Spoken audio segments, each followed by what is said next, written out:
showdown over Tipu Masjid in Srirangapatna town is now being witnessed, where Hindu groups are now staging a protest demanding government to allow puja at the Jamia Masjid, which they claim is a temple. The Hindu outfits also chanted Hanuman Chalisa, and we have the latest visuals on our screen, even as they have been demanding and they are launching Stir for Puja.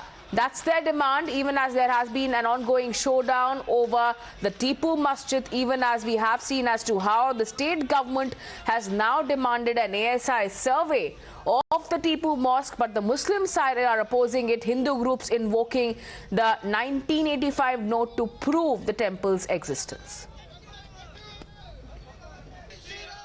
While prohibitory orders have been put in place in Srirangapatna town, hundreds of VHP and other pro-Hindu activists have now gathered right at the entry point to Srirangapatna here. They are saying that they need to be given entry to march towards the Jamia Masjid. You can see high drama that's playing out as police are refusing to give them any sort of entry, also asking them to leave the highway. Now you can see at this point in time some of the activists unwilling to relent as the police ask them to clear the road. You can see also a lot of barricades that have been put up here at, blocking the entire highway. High deployment of the district reserve police along with the KSRP in this particular area. This is the entry. You can see the board. It says, "Welcome to the historical town of Srirangapatna." Beyond that, prohibitory orders have been put in place. And, the activists, of course, have declared that this is going to be a Srirangapatna Chalo march. And coming here in a canter and a few vehicles, at least about 100 to 200 activists now sitting on the highway itself, protesting and demanding that the police allow them to march towards the Jamia Masjid. The demands, of course, have remained the same. A survey needs to be conducted at the Jamia Masjid. The madrasa activity needs to be stopped there. They're also saying that the Hindu architecture inside the temple that's being destroyed needs to be protected. All right, let me also now go across to Deepak, who's also joining us live on this broadcast. And Deepak, we just showed our viewers that entire report that you sent for us. As expected, this is a showdown that we are witnessing. The Hindu outfits were out there chanting Hanuman Chalisa. They also now want access to the masjids to also perform puja.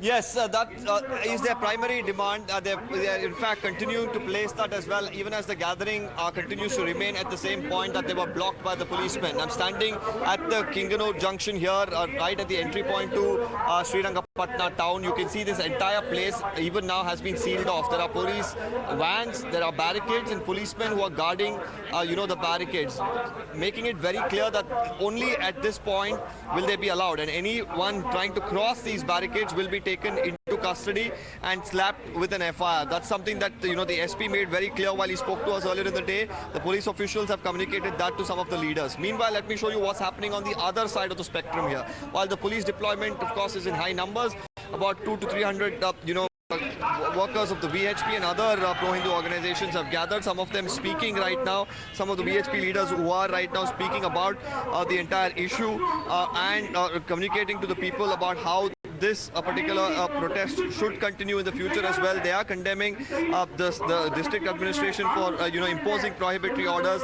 Just a while ago, they were playing Hanuman Chalisa and several others, Hindu chants as well while being seated inside this particular mandap.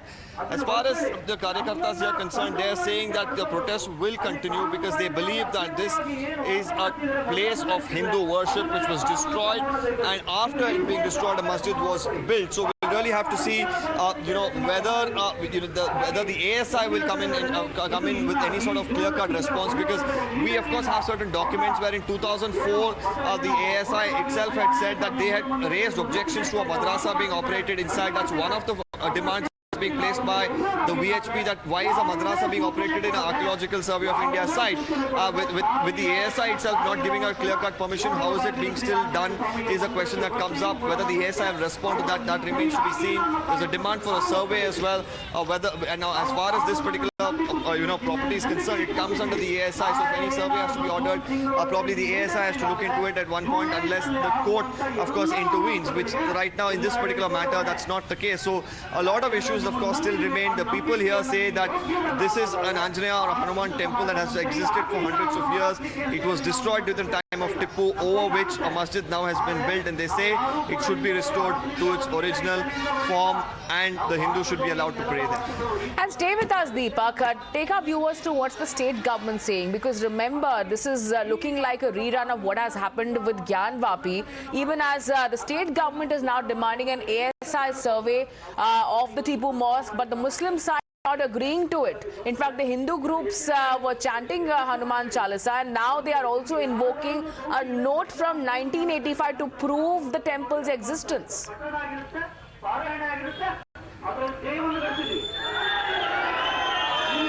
Yes, as we speak, you can of course hear the sloganeering continues in this particular area, coming to the point of, what's been written to the ASI. We should understand that the VHP had submitted a memorandum to the DC asking for a survey. In that, of course, they had mentioned that there was a temple that existed. They had mentioned about the madrasa being operated.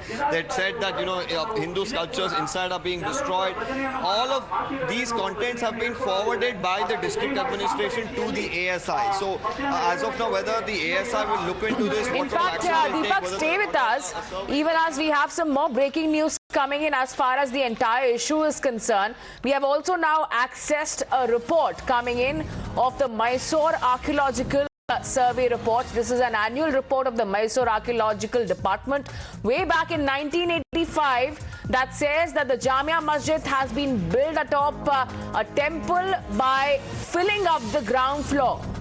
That's the big, in fact, report that we have now accessed here on Times Now from 1985, where the Archaeological Department clearly says that the masjid was built on top of a temple. Yes, Deepak, take our viewers through what does this report say?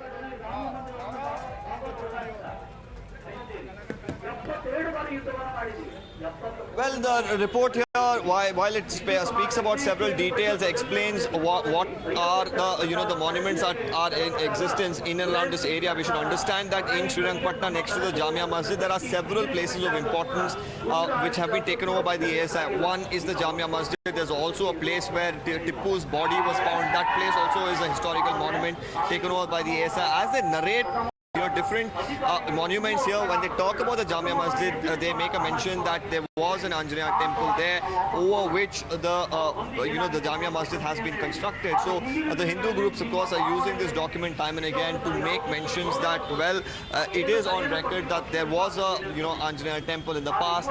Why not restore it to what it was? Is the claim by the Hindu workers and of course several organizations as well.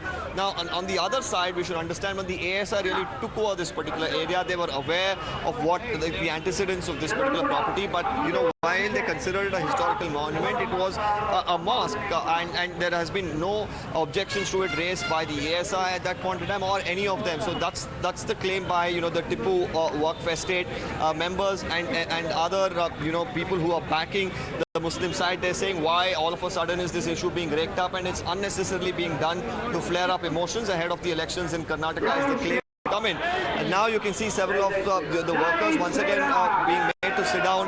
Probably once again, there'll be Hanuman Chalisa that will be recited here, and after that you could probably expect the Karyakartas to disperse from this particular area.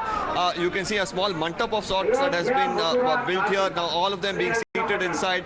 We could probably expect more sloganeering, and after which the crowds could disperse. As far as the police are concerned, it's a relief for them because they didn't want any sort of law and order situation.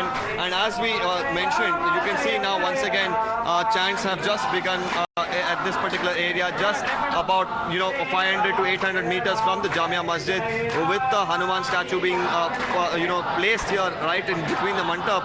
The chants by the Hindu workers have begun. I'm just going to allow the cameras to bring you the audio of what's exactly happening. In fact, Deepak, continue to be with us and take our viewers through what this report signify, because here's a report, an annual report by the Mysore Archaeological Department, that is mentioning how this masjid was built on top of a temple. Will this stand its ground in the court? Because that's what the Hindu side have been claiming, and how they have accessed this note, and that's what they have been demanding, that there should be an archaeological survey be done. This is something that they're allowing because this comes beyond the Srirangapatna town limits where prohibitory orders are in place.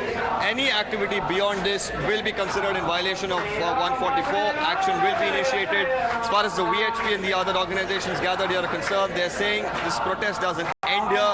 It will only end when the Anjaneya temple replaces the Jamia Masjid, where it originally was located. So we'll really have to see how the government really contains all of these issues. More importantly, with a statement that has recently even come in from RSS chief Mohan Bhagwat as well, whether these sort of agitations in Karnataka, which of course now have come forth in various places like in in Srirangapatna, in Belagavi and other districts. Absolutely, yes. So this is certainly a massive showdown that we are witnessing. We'll wait and see what response do they get further. And for now, thank you, Deepak, for getting us the latest. We'll keep